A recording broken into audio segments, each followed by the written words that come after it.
Hello students, today we will study the nomenclature of IC engines. So as in the image you can see, there are components that are described such as your piston, your valves, your valve springs, then you have camshaft, you have cam lobes, then you have the chain mechanism, that is stemming chain.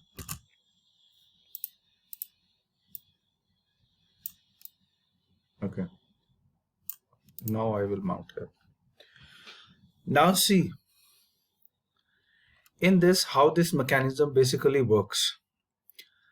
As soon as we ignite our engine, there are firing orders being generated. The firing orders for SI engines, in your compression ignition engines, we have the amount of the timing of the fuel injector. So the valve timings are very important in this. We will study the valve timing for your SI engines and the valve timing for your CI engines.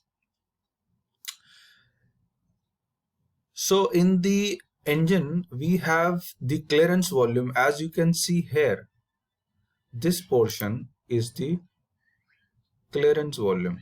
I'll mention here. So this is the clearance volume.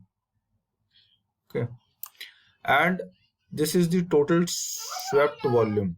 From here to here is this total swept volume. So what happens is the amount of thrust being generated on the engine is given in the downward direction. So as in the earlier cases we discussed, one is your suction stroke, then you have your compression stroke, then you have your constant volume heat addition process, that is not a stroke. Then we have expansion stroke. Then we have your constant volume heat rejection process, and after that we have the exhaust stroke.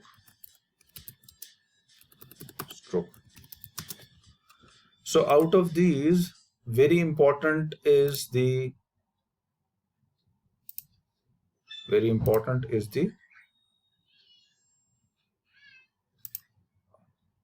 power stroke, that is your expansion stroke. So this we will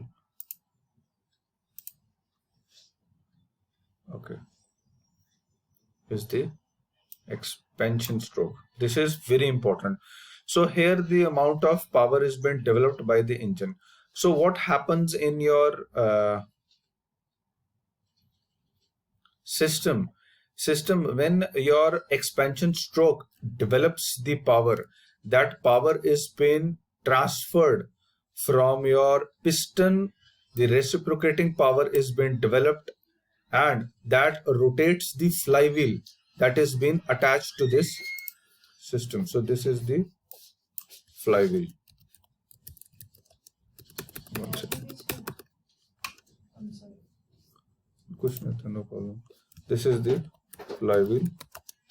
Okay, so the flywheel is connected here. This is the flywheel. So once the power is being developed through the expansion stroke, it rotates the flywheel, and in the other strokes that power is being equally distributed. So what happens is there is an amplitude of power developed. That amplitude of power developed is being distributed to other strokes in the next cycle. So what we have to see here is, I'll draw the diagram. Now I have expanded this particular image so that the things get more clear to you. Here you can see there is your piston, then the cylinder wall, then we have a clearance volume, then the stroke, then the spark plug or fuel injector. All the components that are shown here have been described in details, and the nomenclature of this is given.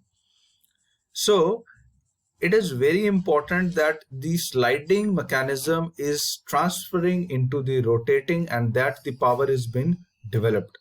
So here we can see a compression ratio of around 9:1, maximum 10:1 compression ratio has been achieved in SI engines.